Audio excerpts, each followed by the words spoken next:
গীতায় লেখা আছে, যখন তুমি কষ্ট আর কটু কথা দুটোই সহ্য করতে শুরু করবে, তখন বুঝবে তুমি বাঁচতে শুরু করেছ।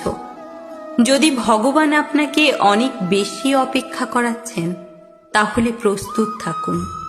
তিনি আপনাকে যা চেয়েছেন তার চেয়ে অনেক বেশি দিতে চলেছেন। জীবন নিয়ে বেশি ভাববেন না।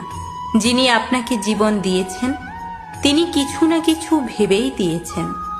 ভগবান শ্রীকৃষ্ণ বলেছেন, কাউকে দুঃখ দিয়ে আমার কাছে সুখ কামনা করো না, আর কাউকে যদি ক্ষণিকের জন্য সুখ দাও, তবে তোমার দুঃখ নিয়ে তুমি চিন্তা করো না।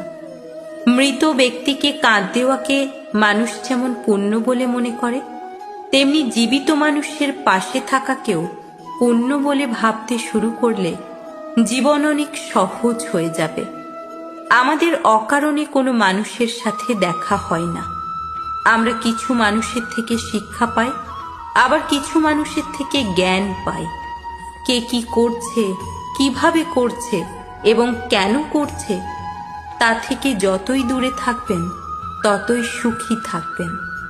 আপনি হাসতে থাকলে পৃথিবী আপনার সাথে থাকবে, নইলে চোখের জল তো চোখেই ঠাঁই পায় না।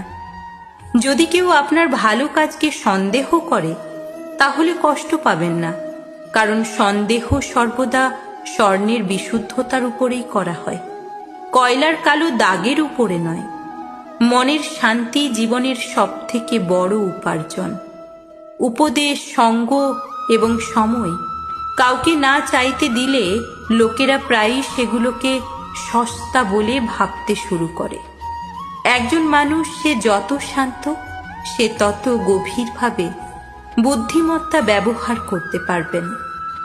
যেমন পাতা না ঝরলে গাছে নতুন পাতা আসে না, ঠিক তেমনি কষ্ট ও সংগ্রাম ছাড়া ভালো দিনও আসে না। যে ব্যক্তি অল্পেতেই খুশি, তার কাছে সবচেয়ে বেশি খুশি আসে।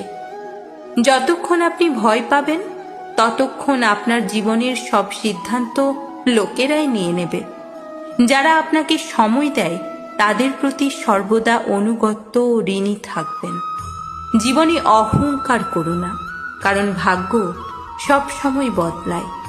যেমনটি আয়না একই থাকে, শুধু প্রতিচ্ছবি বদলায়। শান্তিপ্রিয় মানুষ সুখে তাদের জীবন যাপন করে, তাদের উপর জয় বা পরাজয়ের কোনো প্রভাব পড়ে না। ভগবান শ্রীকৃষ্ণ বলেন, নরকের ভয় তো ছেড়ে দিন, কে জানে কোনটা পাপ আর কোনটা পুণ্য।